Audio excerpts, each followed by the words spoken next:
아시아 영화 가이드 김현정 연구원과 함께합니다. 안녕하세요. 예, 안녕하세요. 김현정입니다. 예, 저희가 지난 시간에 아제르바이잔과 아르메니아가 허건날 왜 피 터지게 싸우는지 그 이유에 대해서 살펴보면서 마지막 불타오르는 동영상으로 마무리를 했었죠. 예, 그래서 그 야나르다 이 지역이 얼마나 풍부한 그 자원 매장량을 가지고 있냐, 이거를 지금 보여드리기 위해서 제가 2월 달에 그 바쿠에 갔을 때 거기에서 찍어온 영상들을 지금 보여드리고 있는데요. 이게 그 야나르닥이라고 이렇게 천연적으로 가스가 올라와서 지금 이렇게 불타오르는데 이게 꺼지지 않는다고 해요. 근데 이것만 봐도 얼마나 그 잠재된 그 자원들이 풍부한가를 알 수 있습니다. 그 다음에 그렇기 때문에 그 불을 숭상한다고 알려진 그 조로아스터교 그 사원도 여기에 있는데요. 이렇게 예. 그 재단에 박 PD는 절해야 되는 거 아닙니까? 아유, 조로아스터교 믿고 그러게요. 있잖아요. 빨리 절을 하셔야죠. 저희 정신적 안식처 아닙니까? 예, 그래서 여기 지금 이렇게 원형의 성곽, 그러니까 원형은 아니고 한 오각형 같은 성곽이 있고 여기 가운데 이게 가장 신성한 불일 거예요. 그래서 여기에 이렇게 불이 타오르는 걸 알 수 있고 여기에 뭐 이렇게 재물 같은 걸 올려놓는 그런 재단이 있고 여기 다 이제 이 안에 다 방이 있어요. 그래서 여기 들어가면은 이제 이 당시에 수행자들이 어떻게 수행을 했나 이거를 보여주는 그 모습인데, 당시 조로아스터교 신자들이 이렇게 불을 피워놓고 예. 이렇게 옆에는 마네킹인가요? 네, 마네킹이에요. 저것은 숯가마 찜질방 같은 그런 느낌이 나네요. 찜질방의 기원이 여기에 있는 게 아니에요. 그래서 이렇게 수행을 했다고 합니다. 이렇게 경전을 읽으면서. 그렇군요. 그래서 박 PD가 찜질방 좋아하잖아요. 거기서 수행도 수영하려고. 하면서 예. 사우나도 하고. 네. 예.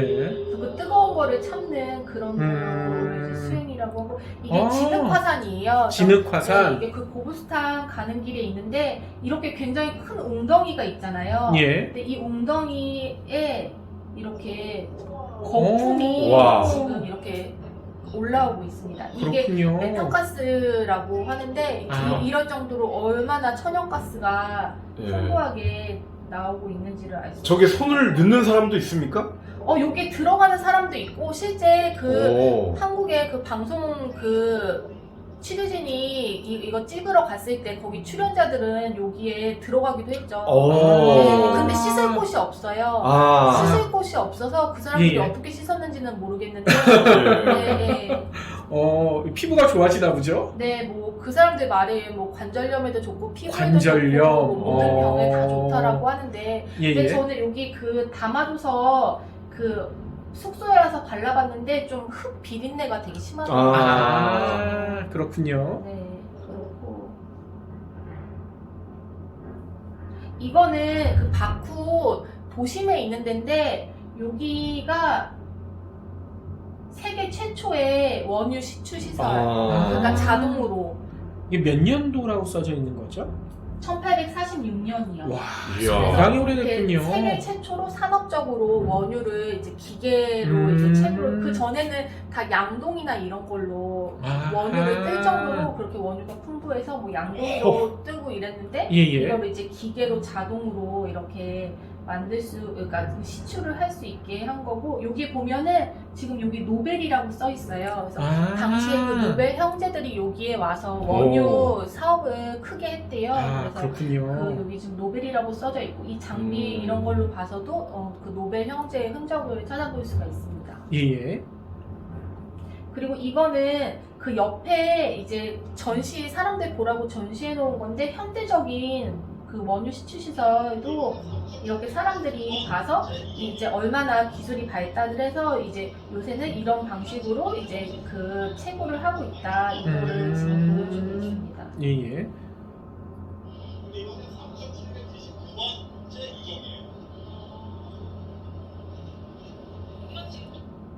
이제 그러면은 그 아제르바이잔이랑 아르메니아 사람들이 왜 이렇게 서로 싫어하나, 이거를 이제 설명을 드릴 건데요.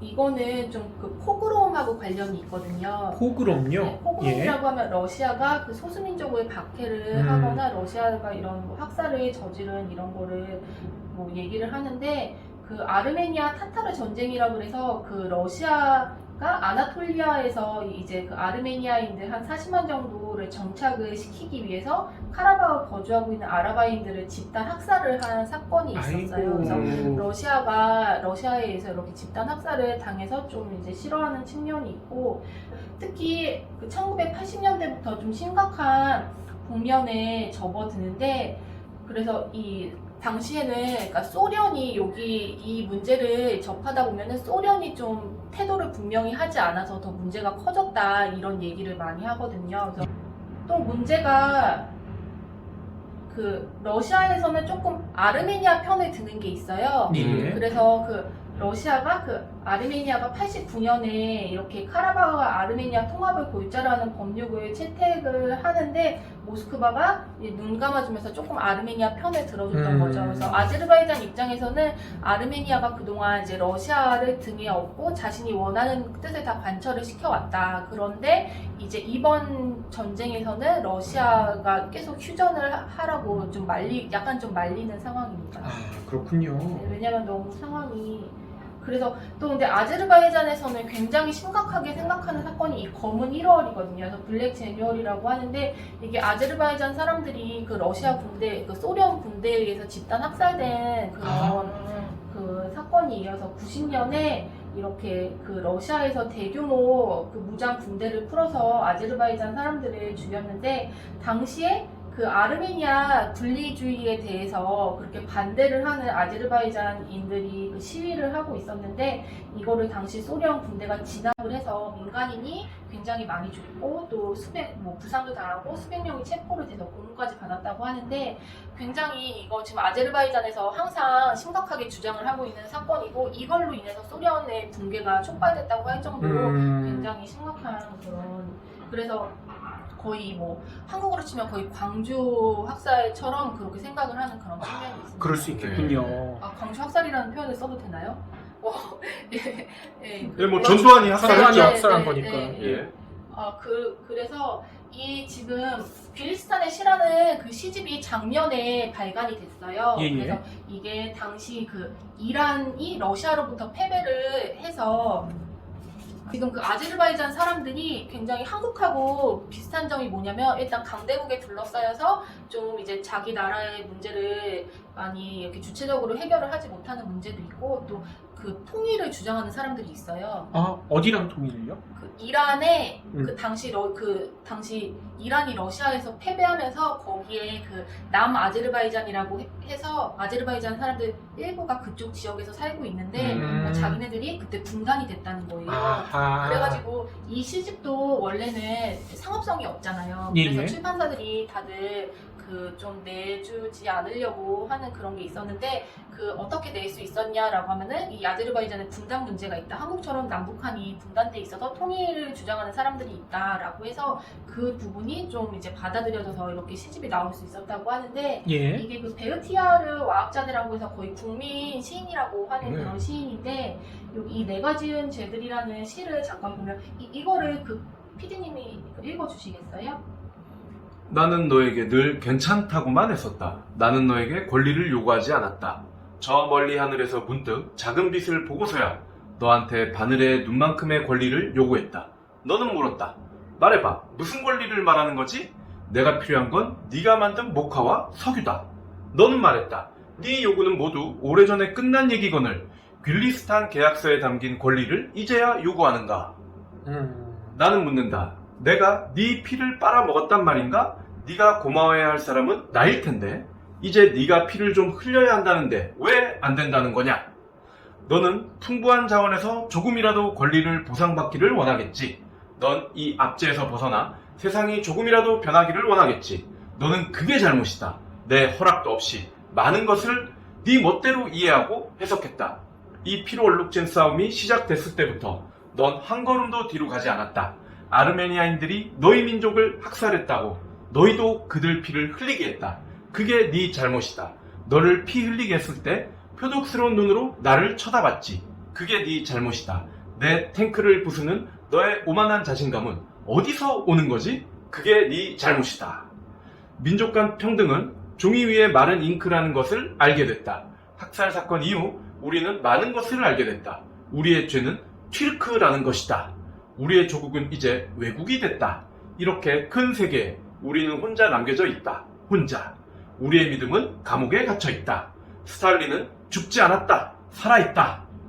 그래서 여기에서 지금 잘 읽어두셨는데 여기에서 지금 우리의 믿음은 감옥에 갇혀 있다. 이게 바로 그 검은 1월 그 사건이 벌어졌을 때 그 아르메니아의 그 분리주의, 확장주의에 이제 대항을 해서 그 아제르바이잔인들이 시위를 하다가 그 러시아 군에 그 학살을 당하잖아요. 그때 러시아 군에 반대를 하던 그 아제르바이잔 운동가들이 감옥에 갇혀 있는 거를 그렇게 나타낸 그런 시위라고 합니다. 그래서 예, 예. 이렇게 그 아제르바이잔 사람들이 검은 1월 사건을 굉장히 그 심각하게 생각을 하고 있고 외국인을 만나면은 꼭 하는 얘기가 카라바흐 문제랑 검은 1월 문제에서 자기네들이 얼마나 억울한가 그거에 대해서 굉장히 어필을 하고 있기 때문에 사실 한국에서는 한국 언론들이 좀 그 아르메니아 쪽 입장에서 이제 그 뭐 역사적인 당위성이나 그런 그 아제르바이잔의 그 동기는 좀 돈에 있다. 그 석유 때문에 그 지역을 포기 안 하려고 한다. 좀 이런 입장에서 많이 보도를 하는 경향이 있긴 한데 또 아제르바이잔의 입장에서는 자기네들은 억울하게 당했다. 자기네들이 러시아인들에 의해서 얼마나 많이 죽었나. 뭐 이런 거에 대해서 많이 그러니까 자기네들이 계속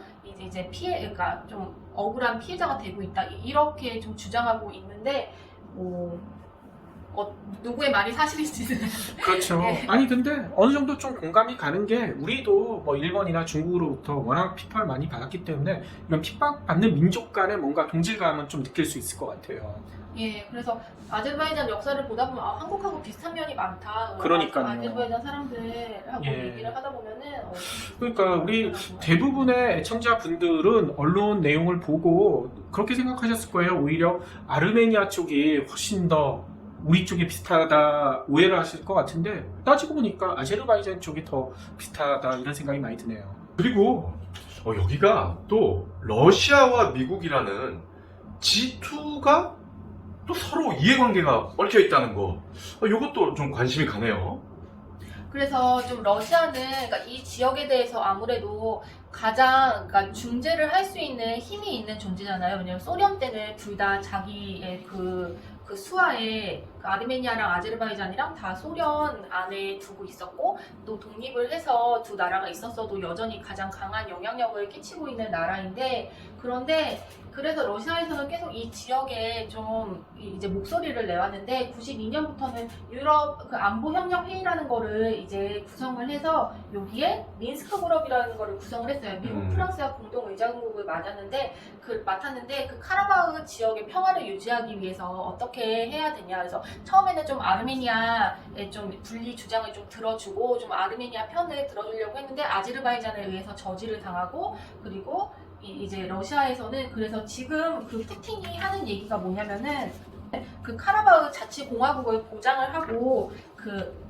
카라바흐에는 자치공화국을 인정을 하고 그 이외에 아르메니아가 점령하고 있는 7개 지역 있잖아요. 그 지역은 아제르바이잔에 주자. 그렇게 푸틴이 지금 중재안을 내놨거든요. 그러니까 카라바흐는 아르메니아한테 주고 나머지 그 7개 지역 점령하고 있던 거는 아제르바이잔한테 도로 다시 되돌려 주자라고 하는 거니까 러시아에서는 그래도 조금 아르메니아 편을 계속 들고 있기는 하다라고 해서 그런데 이거는 제가 이게 한국일보에서 본 표현인데 한국일보이었던 것 같아요. 근데 이렇게 미국과 터키는 아제르바이잔의 편을 들고 있다라고 지금 얘기를 하고 있어요. 근데 지금 터키는 같은 그 종교가 같기 때문에 그럴 수 있고 미국은 아무래도 뭐 석유 로비 이런 것 때문에 그런 게 아니냐 뭐 이런 입장인 것 같아요. 예. 근데 저는 미국은 굉장히 입장이 복잡한 것 같다. 왜냐면 미국의 입장이 뭔지 찾을 수가 없더라고요. 명확한 입장을 내놓지 않고 이 편도 들고 저 편도 들고 있는 약간 이런 거라서 이렇게 뭐 일각에서는 석유 로비 때문에 지금 이 아제르바이잔 편을 들고, 왜냐면 국제법상으로도 유엔에서도 다그 아제르바이잔 땅이라고 인정을 하고 있고 거기에 대해서 흔들리지 않기 때문에 그렇게 보는데, 또 이 책 아까 그 제가 말씀드린 책이 블랙 가든이라고, 이게 미국 기자 출신의 그 언론인이 이 아제르바이잔 아르메니아 분쟁을 역사를 정리한 책인데, 또 여기에서는 이 책에서 계속 반복적으로 나오는 시인이 그 아르메니아 태생의 음유시인 사야트 노바라는 인물을 굉장히 언급을 하고 있는데, 이 사야트 노바가 누구냐면은, 그러니까 당시 조지아 왕의 궁전에서, 그러니까 뭐 페르시아어로도 쓰고 뭐 여러 나라 말로도 시를 썼지만 아제르바이잔어로 대부분의 시를 썼는데, 태생은 아르메니아 사람이, 그러니까 카라바흐의 태생을 아르메니아로 보고 있는 거잖아요. 예. 그렇기 때문에 이게 미국 기자 출신이 이렇게 썼기 때문에 아무래도 좀 이 카라바흐의 태생 자체를 아르메니아로 보는 그런 뭐 아르메니아나 러시아의 시각을 좀 반영을 한 게 아니냐라고 하는데, 또 그 외에 그 미국에서 나온 외신들을 보면은 당시 그때 아르메니아인들이 이주를 해서 쫓겨난 아제르바이잔 입장에서도 많이 기사를 쓰고, 좀 양쪽 입장을 좀 듣고 진짜 입장이 뭔지 좀 궁금하더라고요. 그렇죠. 아니 그런데 미국은 과거처럼 뭐 전 세계의 경찰이나 이런 역할보다는 이제 트럼프 시대에는 분쟁 지역에 최대한 우리는 발 안 들여놓겠다, 빼겠다 이런 입장이기 때문에 오히려 입장이 없는 게 맞지 않을까 이런 생각이 드네요. 네, 그래서 이번에 그 9월 말 이후로 교전이 시작된 이후에 러시아가 2번 말려서 휴전하고, 이제 3번째는 미국이 말렸거든요. 예. 그런데도 아르메니아와 아제르바이잔이 전쟁을 멈추지 않고 있습니다. 그래서 휴전 합의 이후로도 계속 크고 작은 교전이 있었고, 2016년에도 좀 무력 충돌이 있어서 한 200명 정도가 죽었다고 하고, 이 나고르노 카라바흐의 아르메니아에서는 아르차흐 공화국을 세우고 싶다, 자치공화국을 세우고 싶다, 이런 얘기를 하고 있습니다. 예.